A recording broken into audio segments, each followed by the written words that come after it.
जय श्री कृष्णा। राधे राधे। भगतजनों, आज इस वीडियो में हम तुलसी विवाह का महत्व, तुलसी विवाह की एक पौराणिक कथा और इसी के साथ तुलसी विवाह की पूजा विधि जानेंगे।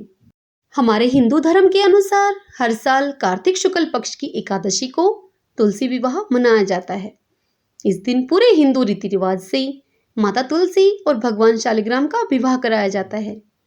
इस विवाह को कराने पर ऐसा माना जाता है कि इससे न केवल माता तुलसी बल्कि भगवान विष्णु का भी आशीर्वाद हमें प्राप्त होता है। भगवान शालिग्राम का विवाह रामा तुलसी से होता है। यह विवाह बेहद ही पुण्य प्राप्ति वाला माना जाता है। भारतीय संस्कृति एवं हिंदू धर्म के अनुसार तुलसी विवाह बहुत महत्वपूर्ण है।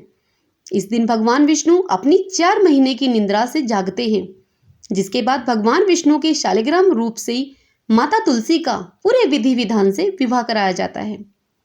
हिंदू धर्म को मानने वाले जिन भी लोगों के घर में तुलसी माता का पौधा होता है, वह यह विवाह जरूर कराते हैं। इसी विवाह के उपरांत से ही भारत में फिर से शुभ काम होने लगते हैं। ऐसा माना जाता है कि जिन लोगों के पास बेटी नहीं होती, वह माता तुलसी का विवाह करा करके और उनका कन्यादान करके पुण्य फल प्राप्त करते हैं।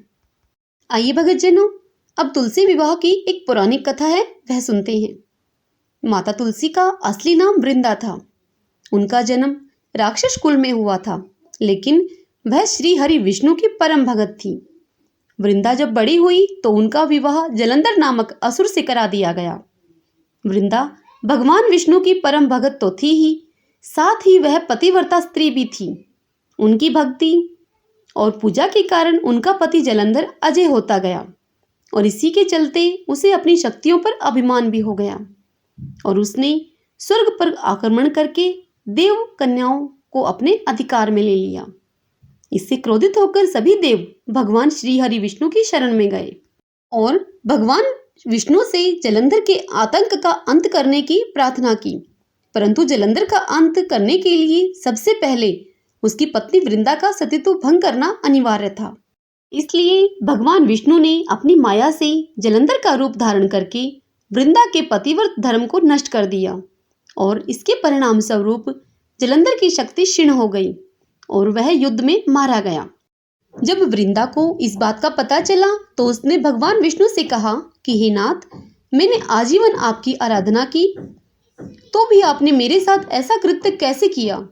इस प्रश्न का कोई उत्तर श्री हरि नहीं दे पाए और तब वृंदा ने भगवान विष्णु से कहा कि आपने मेरे साथ एक पाषाण की तरह व्यवहार किया, तो मैं आपको श्राप देती हूँ कि आप एक पाषाण बन जाएं। यह कहते ही भगवान श्री हरि पत्थर के समान हो गए और सृष्टि का संतुलन अब बिगड़ने लगा। तब देवताओं ने वृंदा से याचना की कि वे अपना श्राप वापस ले लें। भगवान विष्णु भी वृंदा के साथ हुए इस छल से लज्जित थे और फिर अंत में वृंदा ने देवताओं की याचना को स्वीकार कर लिया और वृंदा ने भगवान विष्णु को क्षमा कर दिया और भगवान विष्णु को श्राप मुक्त करके जलंधर के साथ सती हो गई। वृंदा की राख से एक पौधा निकला, जिसे श्री हरि विष्णु ने तुलसी का नाम दे दिया और वरदान दिया तुलसी को कि तुलसी के बिना मैं किसी भी प्रसाद को ग्रहण नहीं करूंगा। मेरे शालिग्राम रूप से तुलसी का विवाह होगा और कालांतर में लोग एकादशी तिथि को तुलसी विवाह करेंगे, जिससे उन्हें सुख और सौभाग्य की प्राप्ति होगी। आइए भगतजनों, अब तुलसी विवाह की पूजा विधि जान लेते हैं। तुलसी विवाह के दिन सूर्योदय से पूर्व ही उठकर नित्य क्रियाओं से निवृत्त होकर स्नान कर लें और फिर साफ सुथरे वस्त्र धारण करें। इसके बाद तुलसी जी को लाल रंग की चुनरी उड़ाएं और उन्हें श्रृंगार की सभी वस्तुएं अर्पित करें। यह सब करने के बाद शालिग्राम जी को तुलसी के पौधे में स्थापित कर दें। इसके बाद पंडित जी के द्वारा तुलसी और शालिग्राम जी का पूरे रीति रिवाजों के साथ विवाह कराया जाता है।